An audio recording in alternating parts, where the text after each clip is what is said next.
Assalamualaikum warahmatullahi wabarakatuh. Selamat berjumpa kembali teman-teman ilmuwan saham dimanapun berada. Ini masih membahas tentang dividen ya. Kemarin di grup Telegram ada teman-teman yang mencari informasi saham perusahaan apa sih yang bagi dividen di atas Rp2.000 atau saham di perusahaan apa sih yang bagi dividen Rp1.000 gitu. Nah, sempat jadi bahan obrolan kan ya. Karena biasanya kalau kita mencari informasi dividen suatu saham, itu biasanya kita bukan mencari nominal dari dividennya, akan tetapi yield dari dividennya. Nah, dividen ini kan sifatnya teman-teman hanya akan dapat dividen kalau teman-teman memiliki saham dari perusahaan tertentu ya yang memutuskan untuk membagi dividen pada waktu tertentu gitu. Makanya nanti kalau teman-teman sudah mulai bertransaksi saham, biasanya kalau saham tersebut akan membagi dividen, teman-teman mendapat komunikasi dari BI atau teman-teman mendapatkan komunikasi dari sekuritasnya masing-masing bahwa ada istilahnya cum date. Jadi ada tanggal tertentu di mana seseorang yang memiliki saham pada hari cum date sampai jam penutupan gitu, maka yang bersangkutan berhak mendapatkan dividen. Oke, berapa jumlah dividennya akan ditentukan oleh perusahaan. Nah, perusahaan sebenarnya bisa memutuskan untuk membagi dividen atau tidak membagi dividen. Nah, supaya kita bisa mengukur berapa sih dividen yang kita dapatkan dibandingkan dengan uang yang kita gunakan untuk membeli saham, maka digunakanlah istilah dividen yield. Ini teman-teman kalau lihat di hadapan teman-teman ini ada rumus dari dividen yield. Jadi dividen yield itu adalah berapa dividen tahunan per lembar saham dibagi dengan harga per lembar saham. Ini biar gampang, saya tunjukkan aja ya di Stockbit. Ini teman-teman bisa lihat perbandingannya langsung bahwa nominal suatu saham, suatu dividen tidak serta-merta tingginya nominal suatu dividen tidak serta-merta menunjukkan bahwa membeli saham dari perusahaan tersebut lebih menguntungkan gitu. Ini kalau teman-teman lihat di Stockbit, teman-teman yang sudah punya akun bisa masuk ke sini di stockbit.com, kemudian login. Setelah login, teman-teman masuk ke halaman ini ya, ini home-nya. Teman-teman masuk ke screener, kita bikin screener baru aja. Ini kita tulis di sini dividen dan yield versus dividend. Oke. Nah, kita pilih stock universe-nya IHSG aja dulu biar gampang. Teman-teman bisa ketik di sini yield, dividend yield. Kita cari 0 di atas 0% aja biar gampang. Kemudian kita tambah lagi, di sini kita cari dividen ya. Nah, yang ini nominal ya. Dividen TTM ini 12 trailing month, jadi 12 bulan terakhir. Kita taruh 0 aja ya. Oke, kita screen. Teman-teman kalau scroll ke bawah sini, nah ini ada kurang lebih 205 saham emiten yang membagikan dividen. Ya. Nah, untuk memudahkan kita menganalisa, kita klik di sini ada Add Financial Column, jadi tambah aja di sini. Oke, kita tambahkan harga sahamnya ya. Kita tambahkan harga saham. Price. Oke. Nah, ini teman-teman bisa lihat di sini ya. Kalau kita urutkan dari dividen yield-nya paling besar, di sini ada MFMI 31,09%. Dividennya, teman-teman lihat, cuma Rp185.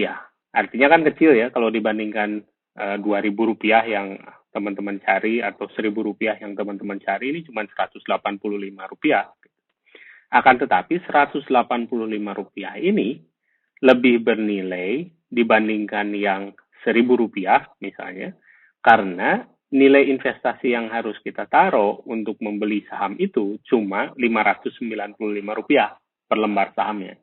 Sehingga dividen yield-nya 31%. Gitu. Nah, kalau teman-teman cari ini ya, kita urutkan berdasarkan nilai dividen. Nah, kita cari yang paling tinggi dari atas nih. ADMF itu dividennya tinggi sekali, Rp1.054. Oke. Tapi per lembar sahamnya dia 8.575. Jadi kalau ini dibagi cuma dapat 12,33%. Oke. UNTR ya, United Tractor. Ini United Tractor dividennya 976 rupiah.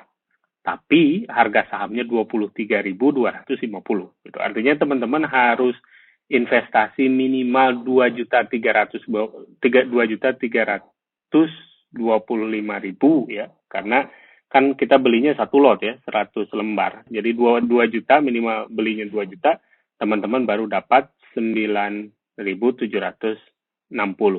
rupiah. Itu prosentasenya kecil, cuma 4,23%. Nah, kalau teman-teman urutkan, ini sahamnya berdasarkan harga saham tertinggi. Teman-teman bisa lihat. Ini yang paling tinggi nih, Bank BCA ya, BBCA.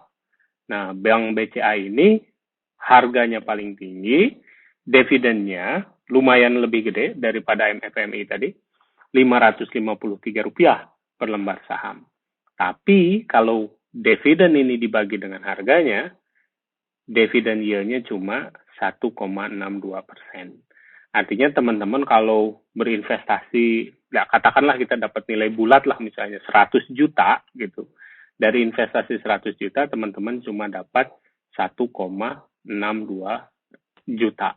1,62% ya, cuma 1,62 juta rupiah. Bandingkan dengan saham ini, misalnya nih ya, kalau saya urutkan lagi, Dimas ya, dibandingkan dengan saham Dimas.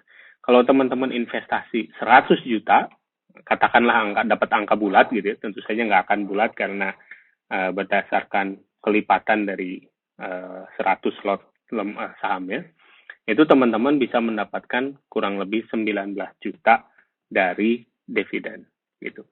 Nah, dividen ini apakah harus setahun? Nah, tentu saja yang tadi saya sebutkan di awal, nggak harus setahun. Yang penting ketika diumumkan bahwa cum-date dari saham ini pada tanggal tertentu dan teman-teman memiliki saham di harga di saat itu ya, pada hari itu, dan teman-teman bisa mendapatkan dividen. Oh ya teman-teman, di screener ini teman-teman bisa save screenernya, jadi bisa dipakai lagi di kesempatan yang lain. Nah, ini ada sedikit perbedaan antara screening rules ya, aturan untuk screener, sama financial column di sini. Jadi kalau financial column di sini itu untuk mendapatkan informasi saja di kolom-kolom berikutnya. Karena kalau teman-teman screen lagi, misalnya ini kan tadi saya tambah tombol kolom price di sini ya. Kalau teman-teman lakukan screen lagi, misalnya mempersempit universe-nya. Jadi bukan dari IHSG, tapi teman-teman pengen tahu dari daftar emiten syariah ya, dari ISI misalnya. Teman-teman tinggal klik ketika teman-teman screen di sini, nah price-nya hilang. Jadi yang kolom yang muncul di sini hanya kolom dividend yield sama dividen yang dijadikan sebagai screening rule. Nah, kalau mau teman-teman bisa tambahkan di sini.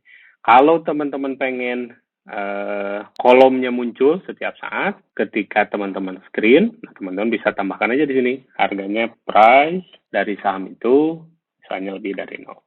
Nah, dengan begini, dengan punya screener seperti ini, teman-teman bisa bersimulasi. Misalnya, saya ingin dividen yield yang di atas 5%. Kan tinggal diganti aja. Ini diganti dengan 5. Ya, 5%, nah ini satuannya di samping dividen yield ini kan ada satuannya. Jadi 5 ini maksudnya 5%. Nah, kalau teman-teman pengen nyari 5% ya, tinggal di screen aja di sini. Nah, ini semua dividen yield di atas 5%. Enggak, saya pengen yang di atas 10%. Nah, silakan teman-teman bisa ganti parameternya, kemudian screen lagi.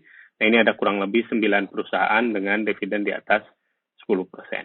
Terus yang sempat dibahas kemarin ya, adalah strike-nya. Yang sempat dibahas kemarin adalah strike-nya ya. Jadi strike ini berapa tahun berturut-turut perusahaan tersebut membagikan dividen. Kalau teman-teman klik di sini, nah, teman-teman bisa dapat informasi bahwa ada perusahaan-perusahaan yang dia beberapa tahun berturut-turut membagi dividen. Contohnya nih yang paling sering PTBA misalnya. Kalau teman-teman klik PTBA di sini, kita lihat informasinya, masuk ke corporate action, dividen. Nah, dia ini membagi dividen setahun sekali ya. Terakhir kemarin tanggal 18 Juni ya. Pembayarannya tanggal 10 Juli 2020. Nah, ini yang tadi saya sebut CUMDET-nya. Jadi, kalau Bapak teman-teman memiliki saham PTBA pada tanggal 18 Juni 2020 sampai jam penutupan, maka teman-teman berhak mendapatkan Rp326,46 per lembar saham PTBA yang akan dibayarkan pada 10 Juli 2020. Nah, kapan kalau tahun 2021 apakah PTBA akan membagi dividen? Nah, itu nanti tergantung keputusan rapat umum pemegang saham. Kalau mereka memutuskan untuk membagi dividen, berarti akan teman-teman yang memiliki saham PTBA pada tanggal CUMDET nanti yang ditentukan bisa mendapatkan dividen. Nah, kalau teman-teman lihat di sini ya, secara bulannya gitu. Nah, ini kan kemarin bulan Juni, sebelumnya bulan Mei, sebelumnya lagi bulan April, sebelumnya bulan April. Ini beberapa kali bulan April. Jadi perkiraannya PTBA kemungkinan kalau mereka akan membagikan dividen tahun ini, ya lihat situasi karena tahun 2020 kan cukup berat ya, baru akan membagikannya di perkiraan bulan Mei atau April, Mei atau Juni. Baik, itu saja. Terima kasih teman-teman untuk pertemuan untuk bahasan hari ini. Sampai jumpa di kesempatan yang lain. Assalamualaikum warahmatullahi wabarakatuh.